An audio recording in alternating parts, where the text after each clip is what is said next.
to Labour Lens. I am Sharon Ijatson. On this week's episode of the program, we have interesting news stories for you. We would also be giving you a recap of activities that shaped the labour sector in the year 2019.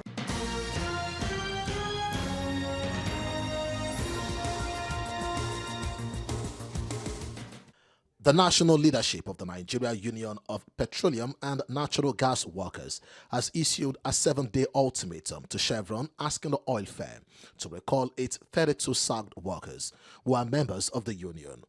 The union expressed deep frustration and disappointment over a directive from Chevron Nigeria Limited telling its contractors, Kodu Nigeria Limited, to sack 32 workers for insisting on being NUPENG members. According to NUPENG, the sack, which was carried out at the twilight of 2019, was in a bad taste and an affront to labor and workers' rights, as well as human rights relating to relationship between workers and employers, contained in the International Labour and Employment Law.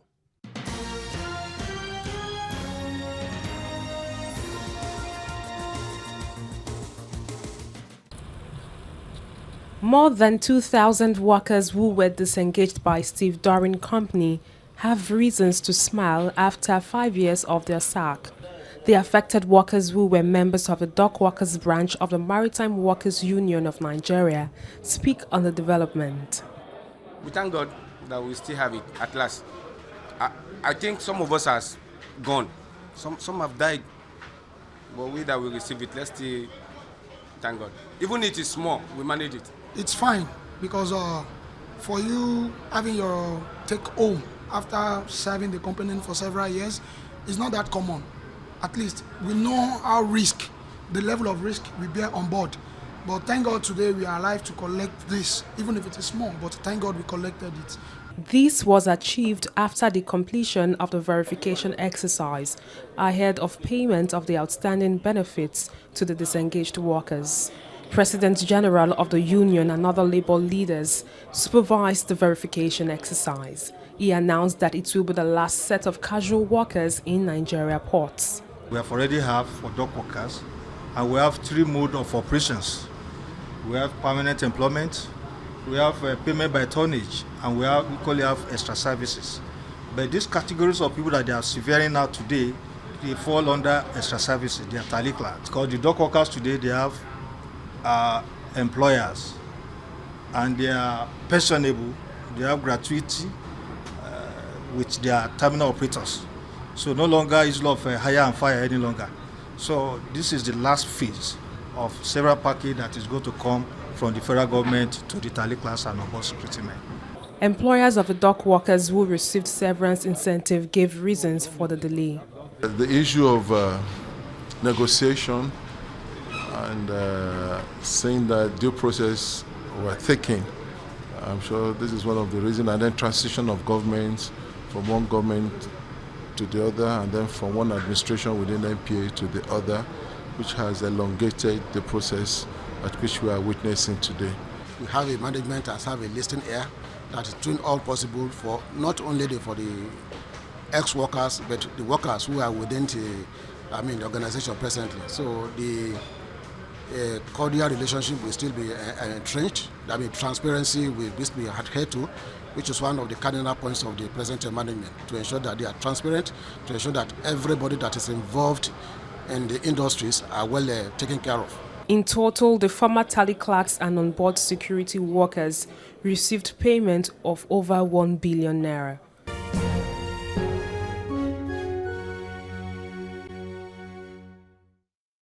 During the year 2019, Labour Lens was able to profile labor leaders on different issues their sector is faced with.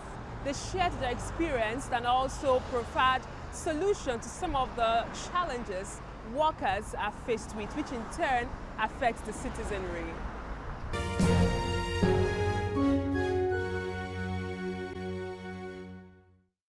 What's the union doing to address the issue of the workers who are being victimized at FMC Owerri? Well, thank you so much for bringing this Owerri issue, you see. That's a problem sometimes I have with fighting, supporting government to fight. These patriotic Owerri lads, Owerri members of JOSU, were helping governments to fight corruption. Because, you know, corruption is one of the great things that is setting health, improvement of health services backwards. And so these people realized, and when a government has come to say, look, I want to fight corruption, they volunteered to fight, to help the government fight corruption.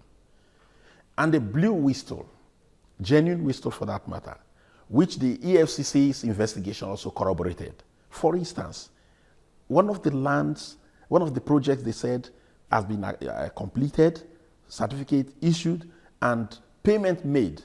When the whistle was blown and the ministry set up the committee, where we as Labour were part of, when we went down to Owerri, the land was fallow.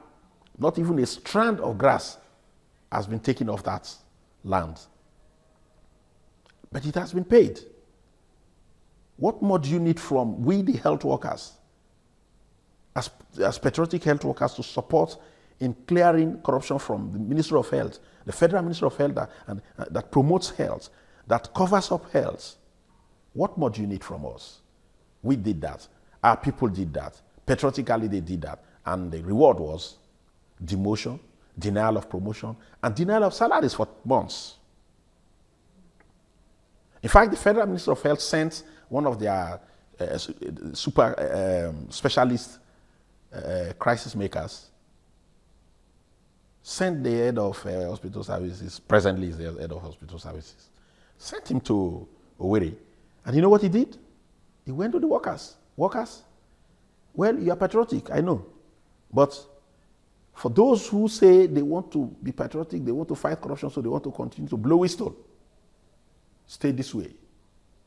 Your reward is going to be that you lose your salaries, you lose your promotions, and you lose your positions if you are heads of units and all that. Those who want to stay with the MD pass this way, and a few passed. And true to type, when they now instituted a promotion exercise, knowing fully well that the workers were on strike.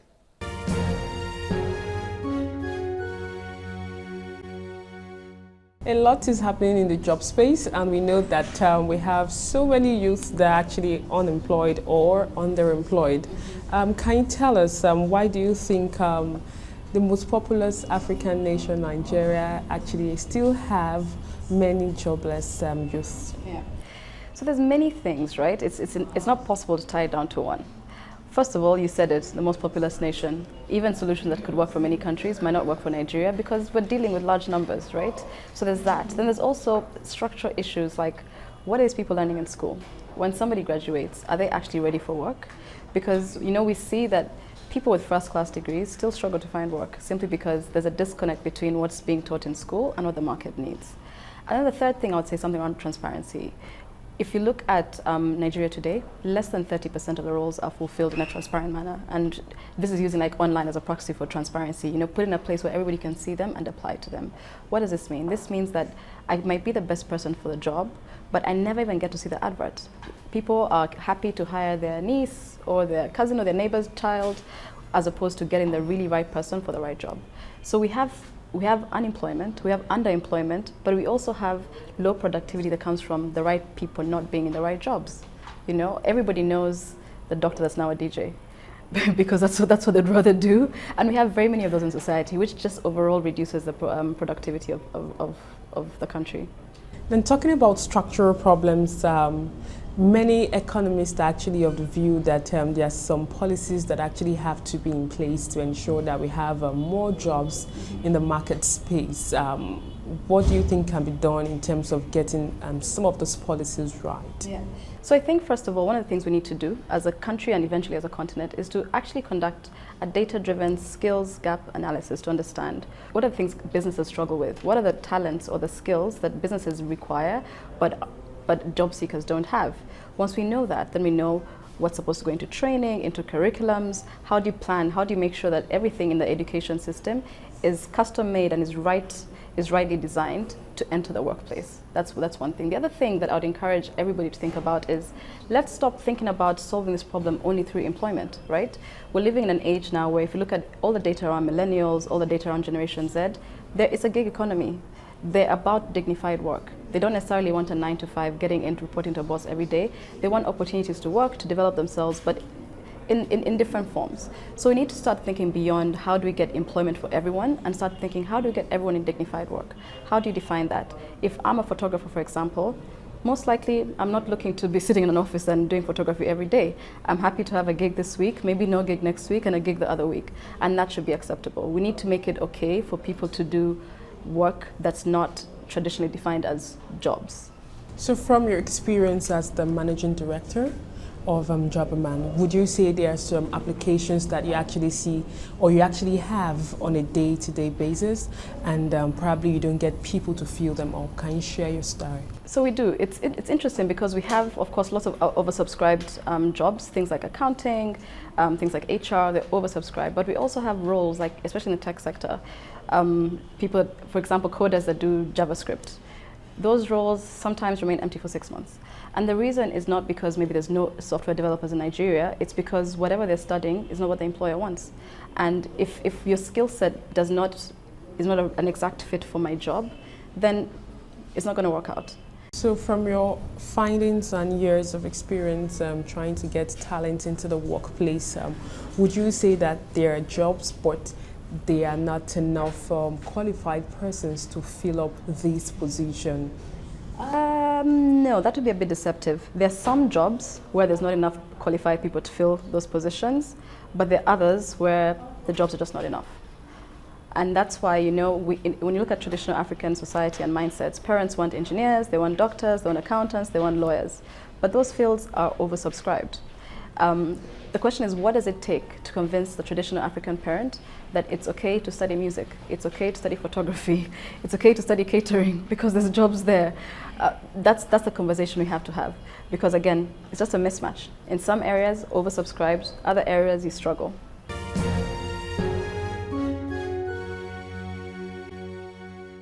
I'm aware that you've been involved in the struggle towards decent work in Africa and in the global space at large. Can you share with us, particularly in Africa, what your experience has been in terms of ensuring that workers across the globe actually have decent wage, decent work for all?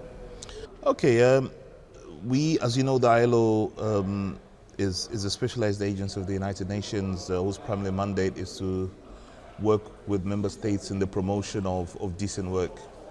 Our work in Africa is primarily focused on supporting member states in dealing with the usual challenges of higher unemployment, workers' rights violations in the workplace, the whole discussion around social dialogue, which is the promotion of a partnership between employers and workers coming together to discuss issues of mutual interest. We're also working very closely with many member states on issues of social protection, specifically focusing on social security, because we believe that any worker beyond their work life is entitled to a certain level of living, and therefore they need to prepare for a rainy day. So working with different institutions across Africa to support them in providing adequate social security benefits. Now, in reference to the challenges, obviously the biggest challenge is unemployment, and this is the same across many African countries, as is the case across the world. Africa is a growing population, most of it is young. Obviously, not sufficient jobs are being created, despite the fairly impressive levels of economic growth in many countries, but unfortunately this growth is what we call jobless. With increasing numbers of young people leaving training and tertiary institutions yearly, it's become very difficult for them to find placements in jobs across the continent. So what we've seen is a growing, what we refer to an informal economy. So they're finding alternatives or finding other options, which is basically working outside from what we normally refer to as the formal economy. So you see them setting up small businesses, working in markets, doing all sorts of things to keep themselves busy, but also to take care of the livelihoods. So can you tell us how sustainable is that? Well, definitely. I mean, what the ideal case would be for young people to get jobs in the formal economy. And in the formal economy, that's where we see decent work being guaranteed. And therefore, the ILO has been working over the years, culminating into what we call the transition from informality to formality, which is a recommendation which was adopted recently by the ILO. And really, this lays out various strategies on how we can work with the informal economy and ensure that the young people working in the formal economy transit to the formal economy. This will not happen overnight, but what we're trying to do is ensure that as they work in the informal economy, they benefit from the basic tenets of what we refer to as decent work, which is ensuring that they have equal opportunities to employment, their rights as workers in the informal economy are protected. They have some element of social security beyond their work life, but also that they engage in some social dialogue. Because even in the informal economy, you find an employer and an employee. So they should be able to discuss their conditions of work, which are mutually agreed, but also for the benefit of either one of them. So that's really the plan. But unfortunately, as I said, most of Africa's youth are working in the informal economy, and this is undisputed. So we really need to be working hard and ensuring that we support the informal economy, so hopefully they can transit into what we're calling the formal economy.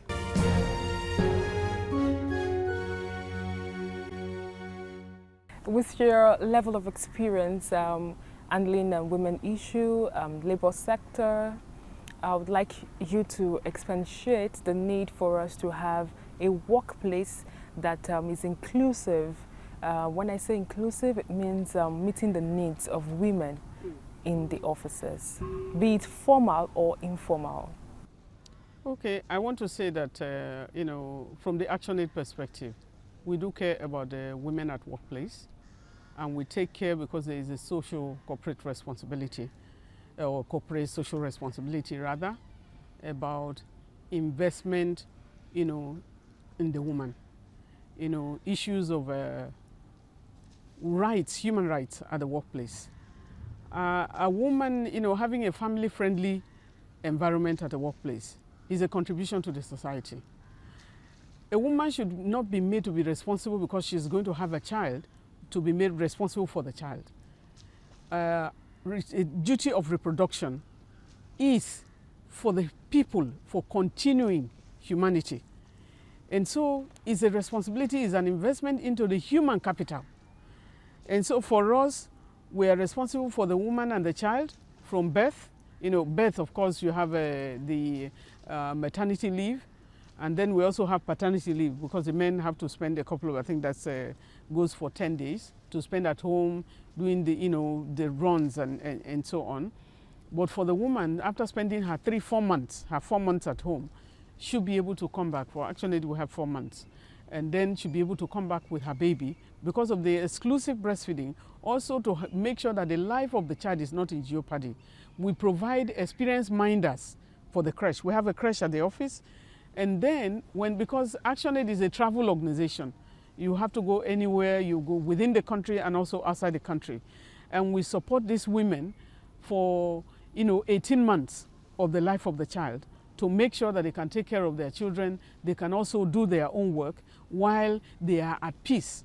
And I think is a lot of experience that comes in handy, because you give the woman peace, she gives her best. So even when you are working, you have to be able to look at that. So we need to connect with other workplaces. What is the need for us? Why should ActionAid do that? Why should other workplaces do that? And that is because continuing the population, is a responsibility of the entire country. Some countries are having problems today because they feel, some of them don't want to have children anymore. There is a law that goes to, having children. You have to create time. You need to look after the children. And some people, even some countries, the Scandinavian countries, they give 1 year holiday for the mother. And you are catered for completely, because they believe that without the workforce, they cannot survive the way they are going. And so I think it's something that the workplace, everywhere, I know that the NLC have a creche, but we need to move beyond that. Every workplace needs to be family friendly. There are some people that when they see a woman with a child, they hate that. They really hate that because it's like you are being a nuisance. But if you were not a child one time, you wouldn't be an adult today.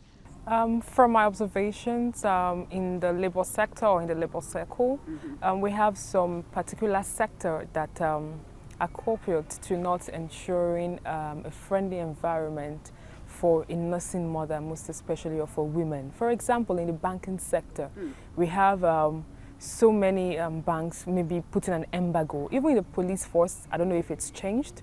We have so many sectors generally that for you to even enter into the system, probably for some few years you don't get to have a child, or if you're going to have children, you have to take turns. What laws do we have in place, especially from the international organizations that are concerned with workers' rights, and which maybe Nigeria is also a party to, or is also a member country to these organizations? So my concern is what can be done in terms of advocacy to ensure that people comply, or corporate organizations do comply. Thank you very much. I think, the Convention on the Elimination of All Forms of Discrimination Against Women, has done a lot of work. It carries a lot. Nigeria ratified, but they have not domesticated up to now. We need to look at the laws. Are they at variance? What are such laws, the banking laws? We need to engage with it. We have Nubibe, which is a national union, for the bankers sector, and then we have ASBIFI. If there is a law like that that is challenging to the young people, and that's today we are talking of the youth, they are the future of tomorrow. If people are not getting married, or women, male and female, young people are not interacting with each other, there won't be a future. And so if there are laws that are now pulling down to say you have to have 2 years, you have to sign a memorandum, I think Labour has taken time to try to look at that, but we need to look more.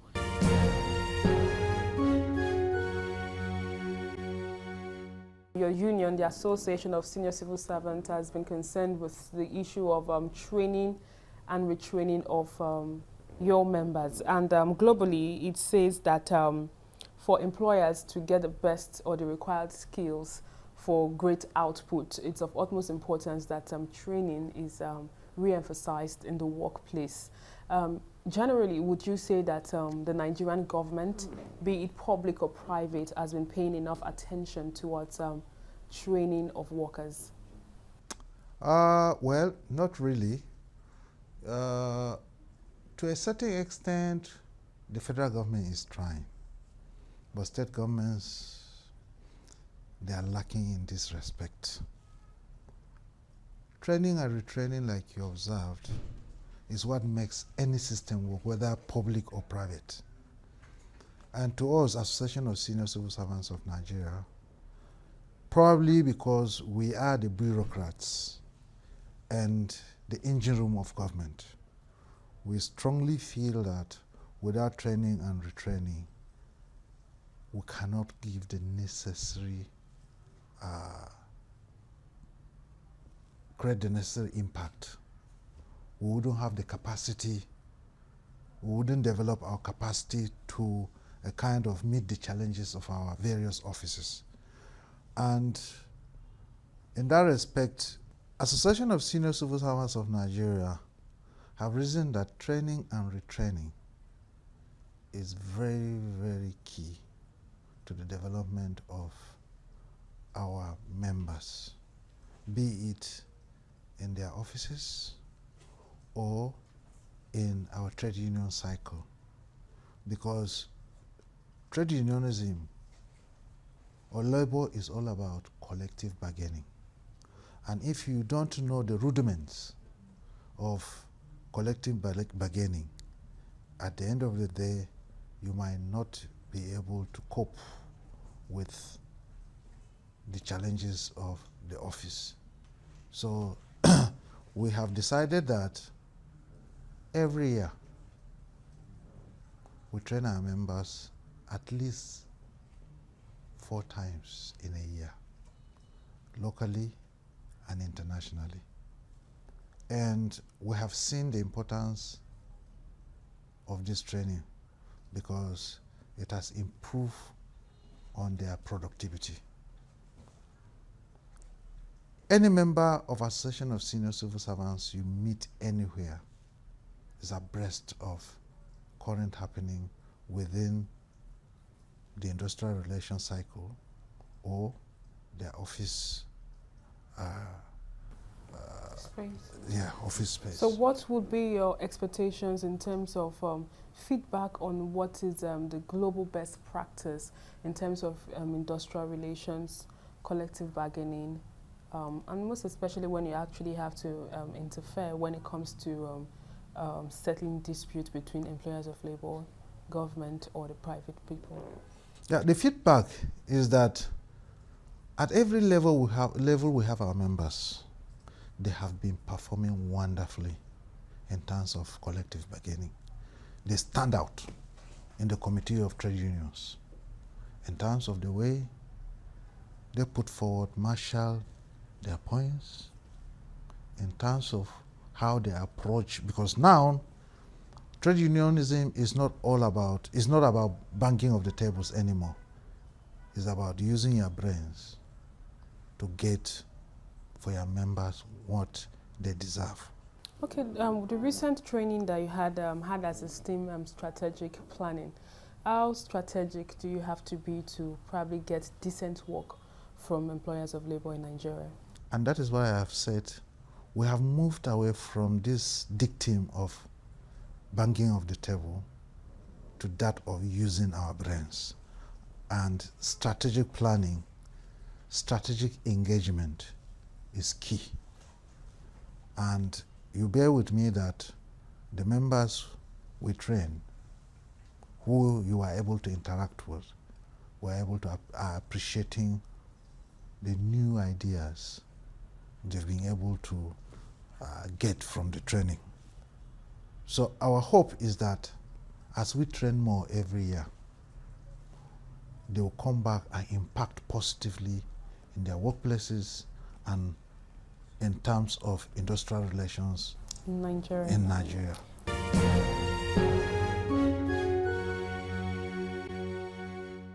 Special thanks to my cameraman Kayode Fagbamila. Special thanks to the video editor Kenneth Omobude. Special thanks to the supervising producer of Labor Lens, Festus Alabi, and also to the executive producer of Labor Lens, Teladin Jacob. Thank you very much for your support. A special thanks also to the labor unions that decided to let us tell their stories, from NUPEN to NOLGE to NUI to Medical and Health Workers Union to Maritime Workers Union, and so many other unions that allowed us into their offices for us to tell their stories. We do appreciate you. Let's do this again in the year 2020.